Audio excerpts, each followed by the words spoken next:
علی عامر آفریدی کو ٹھکانے لگانے کے بعد ملک کافور اور رام دیو نے نئی سازشیں شروع کر دی۔ وہ اب نرملا کماری کے در پہ ہو گئے تھے اور سازش کر کے نرملا کو زندان میں پھینکوا دیا تھا۔ نرملا کچھ دیر آہنی سلاخوں سے سر ٹیکے کھڑی رہی، پھر اسے کسی قدر کمزوری کا احساس ہوا۔ آج نرملا نے شدید غصے کے سبب کھانا نہیں کھایا تھا۔ وہ اپنی ذات پر قصر ہزار ستون کا ہر عیش و سکون حرام کر چکی تھی۔ اس نے طے کر لیا تھا کہ یا تو عزت مندانہ طور پر محلات شاہی کی حدود سے نکل کر کہیں دور چلی جائے گی یا پھر اسی طرح بھوکی اور پیاسی مر جائے گی۔ نرملا جانتی تھی کہ اس کا یہ احتجاج رائیگاں جائے گا، مگر موت کے سوا نجات کا کوئی دوسرا راستہ بھی باقی نہیں تھا۔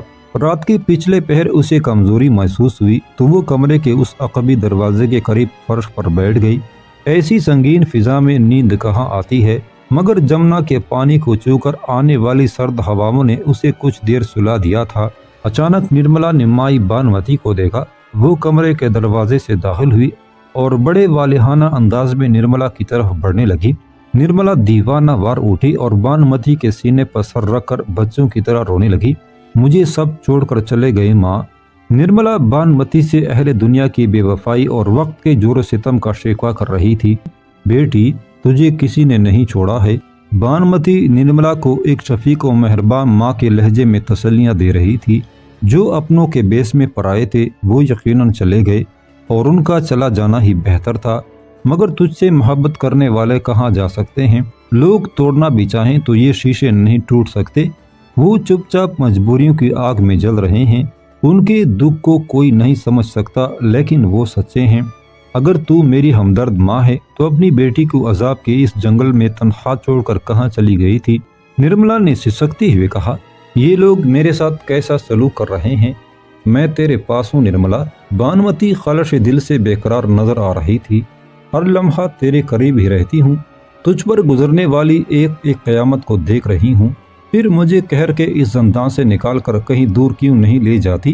نرملا نے کسی معصوم بچے کی طرح مچلتے ہوئے کہا، آبو کی چوٹیوں سے بلند، تاروں کے پار، بہت دور بہت دور۔ تو اپنی ماں کی طرف کیوں نہیں دیکھتی بیٹی؟ مائی بانمتی نے نرملا کو علیحدہ کرتے ہوئے کہا، میری جانب دیکھو کہ دنیا والے مجھے تمام عمر طوائف زادی کہہ کر پکارتے رہے۔ تو اندازہ کر سکتی ہے کہ میرے سینے پر محرومیوں اور غموں کا کتنا بوجھ ہے، پھر بھی میں زندہ ہوں، پورے یقین اور اطمینان کے ساتھ۔ الزاموں اور تہمتوں کی اس بارش نے میری روح کو نئی تازگی بخشی۔ میرے دل کی بنجر زمین سے ایمان کی فصل پھوٹی۔ اگر یہ پتھر کے پجاری مجھے اتنے آزار نہ پہنچاتے تو میں ایک خدا کی تلاش میں گھر سے کس طرح نکلتی، اپنے پیدا کرنے والے کو کیسے پکارتی؟ درد کا طوفان اٹھا تو میں نے چیخ کر اسے پکارا، اس نے میری پکار کا جواب دیا، میری مدد کو آیا اور مجھے تہمات کے مجدار سے نکال کر یقین کے کنارے تک لے گیا۔ آفات و مصائب کی یلغار سے پریشان نہ ہو میری بیٹی، اس کے نام لیواؤں کو آزمائش کے اس مرحلے سے بھی گزرنا پڑتا ہے۔ لوگ تو پتھروں کی خاطر ہنستے ہنستے اپنی جانوں کی بھیٹ چڑھا دیتے ہیں، مگر تجھے کیا ہو گیا ہے؟ یہ بے صبری اور بے اختیاری کیوں؟ کسی سے عہد کیا ہے تو نبھا دے، ورنہ تجھ میں اور رام دیو میں کیا فرق رہ جائے گا؟ بس میں تجھ سے یہی کہنے آئی تھی کہ اگر کوئی عورت ماں ہے تو وہ اپنی بیٹی سے دور نہیں رہ سکتی۔ یہ کہہ کر مائی بانمتی نے دروازہ کھولا اور باہر چلی گئی۔ خواب بکھر گیا اور نرملا گھبرا کر اٹھ بیٹھی۔ اس نے وحشت زدہ نظروں سے کمرے کا جائزہ لیا۔ ظلم اور ناانصافی کے حصار میں پائی جانے والی ہر شے اپنی جگہ موجود تھی۔ دروازہ بدستور بند تھا، بس ایک مائی بانمتی ہی نہ تھی۔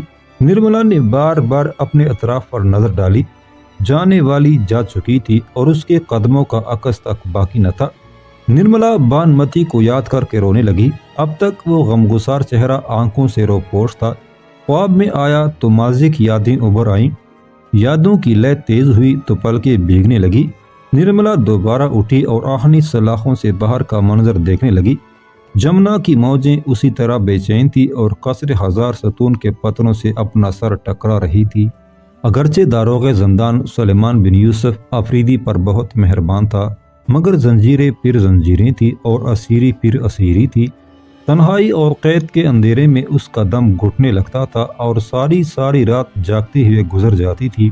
یادوں کا ایک سیلاب تھا جو زندان کی دیواریں توڑ کر اندر داخل ہو جاتا تھا اور پھر آفریدی کی خاموش دنیا تہبالہ ہو کر رہ جاتی تھی۔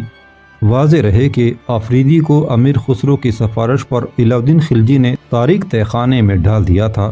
کبھی مرحوم باپ کا چہرہ اس طرح روشن ہو جاتا کہ وہ اپنے بیٹے کو فرمان روائی وقت سے وفاداری کی تلقین کرتے ہوئے نظر آتے۔